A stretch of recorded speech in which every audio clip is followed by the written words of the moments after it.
Hello, and welcome, or welcome back. Whatever tickles your pickle, takes your fancy, all of that. Sometimes I wish I knew what was going to come out of my mouth before it happens. Anyway, so we're nearly at the end of the Six of the Best series. We're covering 2 books today, and there'll be one next week. I'm thinking next week do a cheeky little wrap up of how that series went, and either on this one, like this video, or the next video, maybe let me know if you want to see me do it again. I probably will do it at some point in the future, but if you want to see it sooner rather than later, little cheeky comment. First up, we have Cherry by Nico Walker. So when I first looked at this, obviously I referenced the Amanda the Jedi video, which I haven't still gone back to watch. I don't know if the film is... I don't know how the film is compared to the book, but that's still not important. But I remember from watching her video that I was almost certain it was, if not autobiographical, then semi-autobiographical, and then I got confused because there's a disclaimer at the beginning of the book. There we go. Author's note. This book is a work of fiction. These things didn't ever happen. These people didn't ever exist. And then I was really confused. So I thought I'd look it up. This book is semi-autobiographical. I just thought I'd get some clarity so that when you're going into this, I don't know what that's about. It's probably just meant to be a bit of a joke. Because I suppose most people who go into reading a book know sort of what it's about. Because does it say on the back? No, it doesn't seem to say. It doesn't seem to say whether or not this is a an autobiographical sort of account or whatever. But yeah, that's exactly what it is. So, Cherry by Nico Walker. It is an account of sort of his life from, I would say maybe, I think it's when he's like 17 onwards, up through his life for a few years, mostly to do with his time during the Iraq War, and also his personal relationships, usually romantic, and also his relationships with substance abuse and crime. And yeah, it's a really, really light-hearted, fun book, you know, fun for all the family. It's his relationship with, romantically, sexually, with substance abuse, with crime, and his dealing with being a part of, you know, the Iraq War in 2003, which brings me on to my main point with this book, is that yes, it is set in 2003, but it came out in 2018, and I think that's really interesting because it's got the voice of a book that came out in the time that it's set, especially for this being an American book written by a guy. You know, for me, it's got that, like, you know, Bret Easton Ellis, Jonathan Safran Foer, maybe even David Foster Wallace. A good time for double barrel surnames, apparently, but that, like, mid to late, like, I would say mid 90s through to, like, early to mid 2000s. It's hard to put a finger on, like, exactly what that is, but I don't know, maybe having covered a lot of American fiction in a particular module that I did for my masters really helped me pick up on some bits of that. That felt like a weird little, like, haha, brag, I've got a master's degree. It's not a brag, it was a time and a half, but I don't know. This module was one of the ones that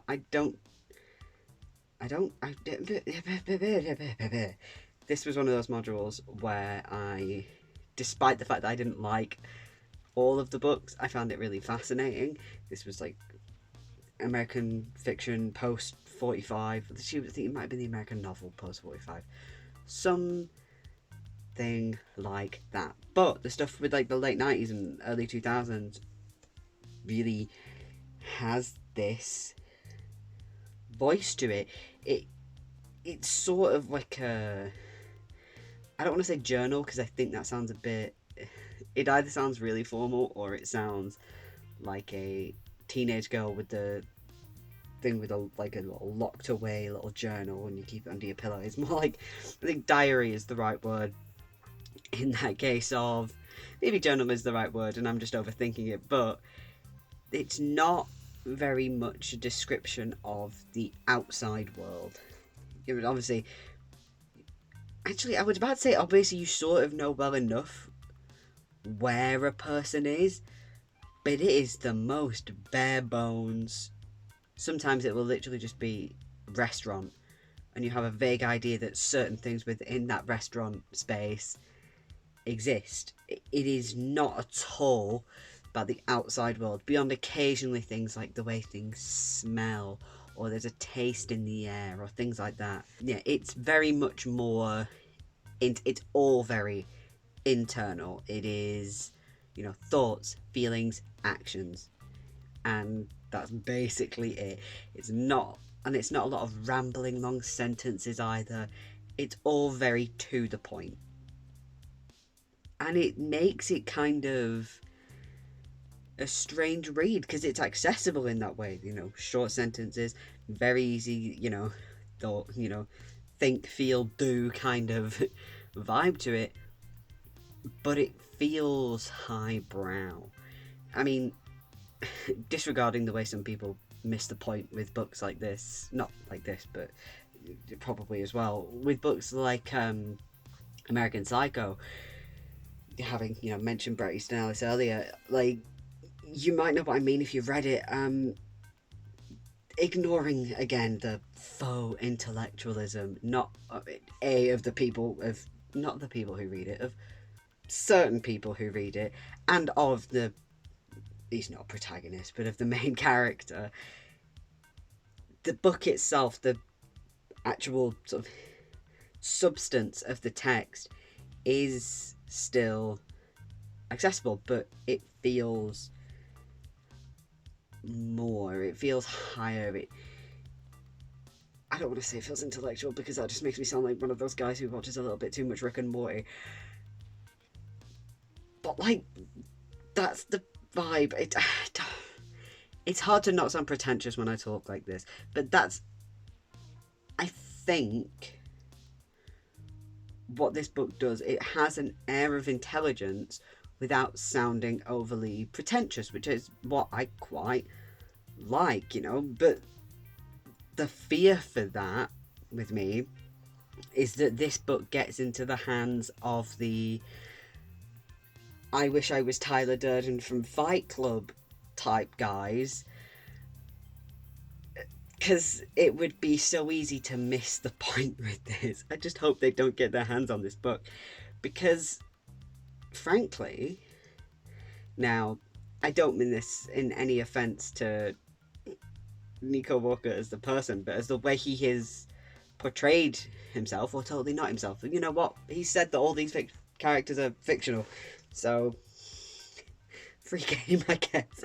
But this, his first person protagonist, I don't think you ever actually hear the name. Again, I don't want to say protagonist because that implies a sort of inherent goodness to this character, and they're not a hero in any sense. They're kind of they're not a great person, but in that way that I could really see the type of crowd I'm talking about idolize a person like this. So if you can't read books like that, where you're aware that there are the sort of guys who might read this, then this might not be for you. But it feels strange to say that I enjoyed this book, because it's a rough read, with this main character who's not entirely likable. But one of my favourite books is Train Spotting, so I guess I've got a type with books that I do enjoy. But yeah, I did enjoy this book. It feels strange because to say that I enjoyed a man going through a ridiculous amount of hell, and yes, I'm aware that this is semi or fictional and all that, but like, yeah, it feels strange to say that I enjoyed this book where a man suffers. But it did. It's well written and enjoyable, and it, yeah, it's simple as that. I probably wouldn't have picked this off the shelf if I'd have gone to the library. I might have seen the cover and maybe recognised the title, if maybe not. I might have been curious by the cover, even if I'd just seen the side, because obviously, because that, it's cute. It doesn't necessarily look like the type of book that it is. So I probably would have picked it up and then I would have read the back and gone, does not seem like the book for me. Maybe I would have done, but I don't think so. But I'm glad that this book is one that I now have sort of, what's that phrase? In my belt? Under my what's that? Oh my god. In my repertoire, I will put it like that. I'm glad that I have this book on my have read list. Christ. I swear the phrase is like, yeah, I've got this under my belt or something like that. Is that right? Please tell me in the comments if I am correct or if I am a silly boy. Didn't sound right. This feels like it's going to be chaos. I don't know what's up with me today. But, yeah, look, I recommend that you give this a go. If this vaguely sounds like something that you might enjoy, by the time this video goes out, it will be back at Burnley Library. So if you are, local to the area, I recommend you give it a little look-see, a little check it out, have a little go. Right. Next up, we have Dollmaker by Nina Allen. This definitely wasn't what I was expecting at all, but I loved it nonetheless. I think I was expecting more of a kind of uncanny valley and creepy dolls kind of content, but it wasn't really that. I mean, it's definitely creepy, but it's certainly not what I was expecting. So you have, as the title might suggest, a doll maker called Andrew. I can't remember if it says that he's just very small or if he has dwarfism, like small as in short, or if he has dwarfism. But either way, that is a running theme throughout, so it is important. He's a doll maker, he's also short, with some capacity. There is a link to dwarves throughout the book. There's that. You also have Bramber. She is in I would say it's a mental health facility. They never really put a name on it, but mental health facility is probably the best way of putting it. It's sort of like I think it'd be described as a halfway house, but I'm not necessarily up to date, in the know about that kind of thing. She's also very interested in dolls, particularly by one particular maker called Eva Chaplin, who makes dolls, also writes stories. They meet because they become pen pals after Bramber puts like a personal ad in the back of a doll collector's magazine, and the two of them get talking.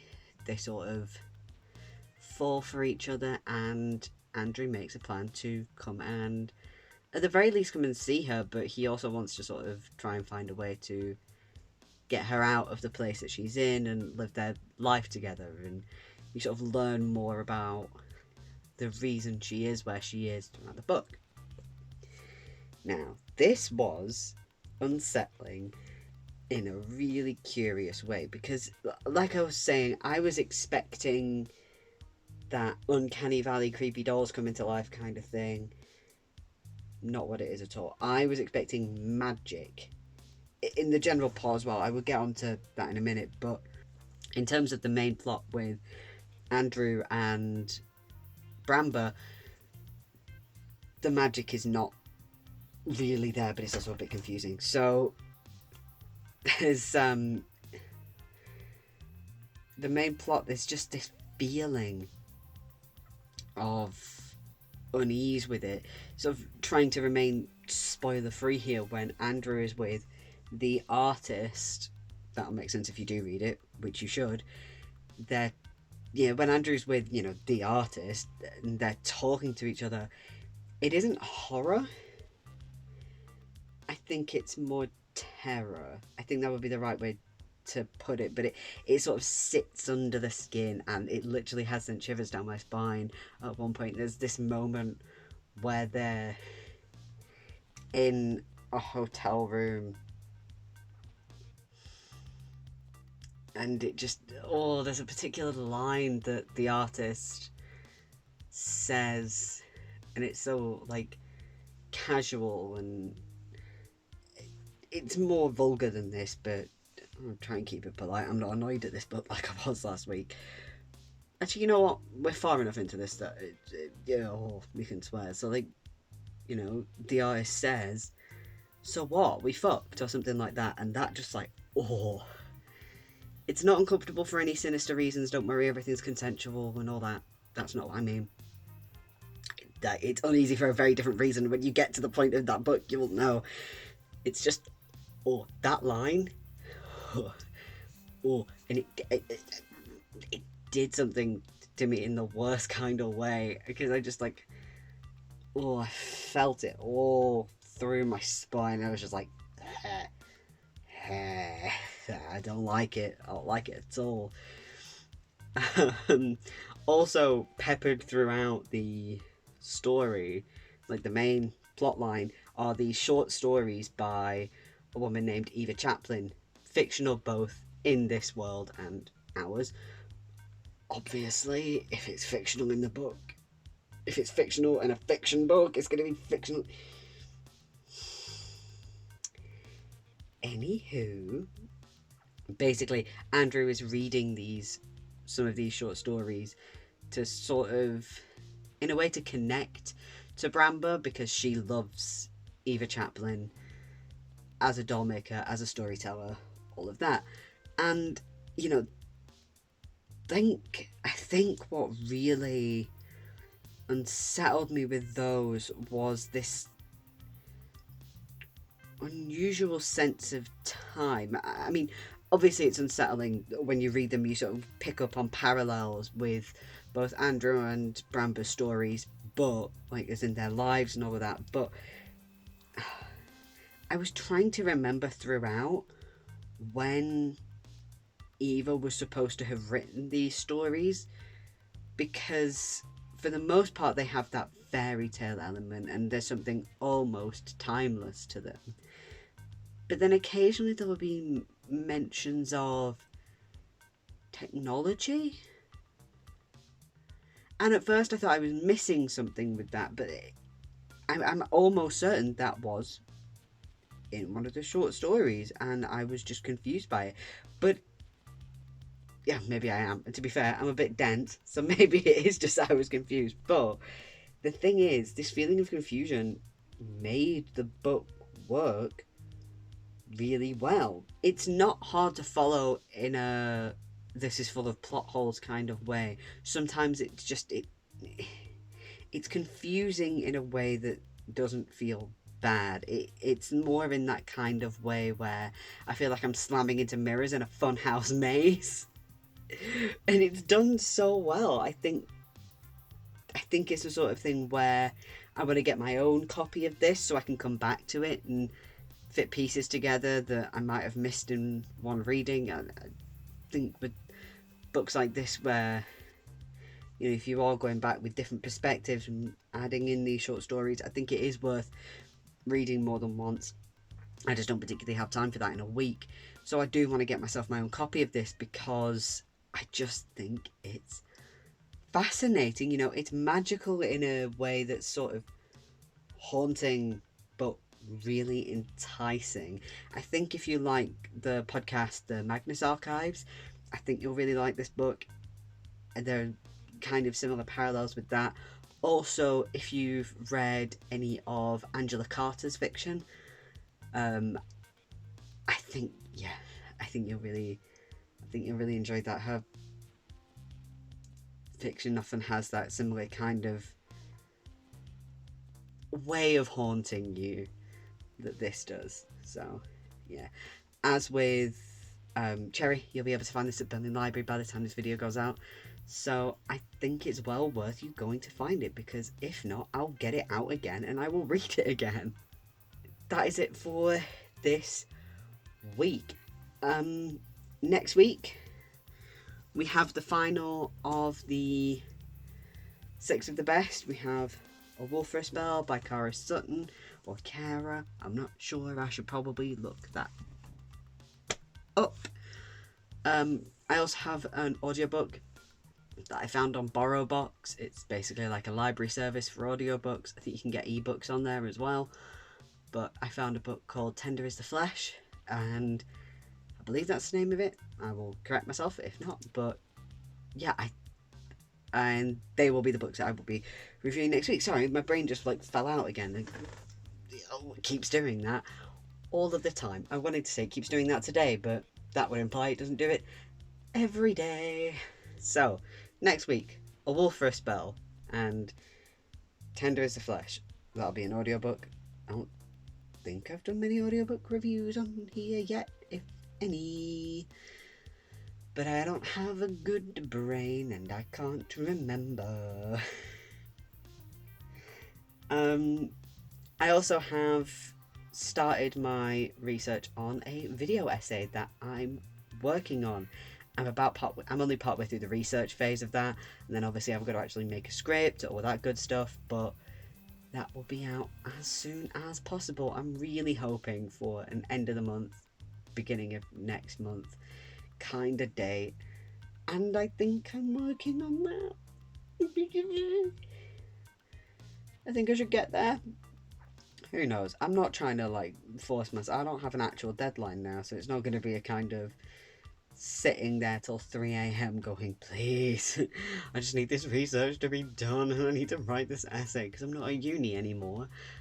Sorry, I should apologise now to any of my tutors. I never did that. I got all of my work done really early, and I have never sent in an essay at 1 a.m. the day before it's due, because I thought that I'd done more than I had. I've never done that. I've never procrastinated to the last minute. I got everything done really early. Every time. I promise. Sorry to the Aberystwyth English and Creative Writing Department for my lies just then of saying that I'd ever work till 3 a.m. to do an essay. I have not. I have always been very efficient with my time. It's just blatantly not true. It's absolute bollocks. I'm the worst kind of procrastinator. My ADHD hates me. Yeah. I think next week I will also do a wrap-up of 6 of the best. Like I said, let me know if you want to see me do that again, because I found it really interesting of finding books that I would not usually pick up. Also, I can give you a preview of what's coming in a couple of weeks, because I picked up a whole load of like graphic novels, manga, comics, that kind of thing. So that'll be coming in 2 weeks, because I can usually, I mean, some of these I'll get through quicker than others, but basically graphic novels are not as, they usually take me a couple of days compared to the amount of time it usually takes me to read regular novels. So first up we have Frankenstein by Junji Ito, who is an author who I've always meant to read, and then remembered that I'm a coward. But I went, you know what, this time I will not be a coward, because I love the story of Frankenstein. I mean, give me that good Victorian horror, baby. Next up we have, I don't know who the authors are. You know what? I will put them at the bottom because there's a few with this. So we have Bubble. I'll put the authors right at the bottom. You'll be able to see the surnames at the bottom there. But yeah, Bubble. I'm not going to go through what each one is about. because obviously we will get there when we get there. We also have, I don't know who this is by again, One Punch Man by, was it Yusuke Murata? Because my brother always said that both the anime and the manga is good. I don't know if this is clearly, if I remember rightly, this is a redraw. It might be somebody else that I'm thinking of, but I swear it was One Punch Man that the original drawings of it were not the best, but I will clarify that at some point if I remember or can be asked, because I'm nothing if not professionally lazy. And finally, we have Sleeping Beauties by Stephen and Owen King. I've never actually read something by Stephen King, so I have no opinions on what it'll be like seeing him as a graphic novelist compared to a regular novelist. Last up, I had a little library haul the other day when I was trying to do my research, and I don't know when I'll be reviewing this, probably 3 weeks time by the time I've read those and this. But Sayaka Murata, the book Earthlings, it seemed interesting, even if the first line of the blurb is Natsuki isn't like the other girls. That was a little bit, oh dear, ooh. But I thought, you know what, I will give it a go. I will not judge it by one line, because I don't think that's fair. I can't do my usual standing up today because my knees are buggered and it takes me an age, and I'm not letting you lot listen to the noises I make when I try and stand up with my knees in the state that they are. So you're getting a knee slap, but you're not getting me standing up. Right.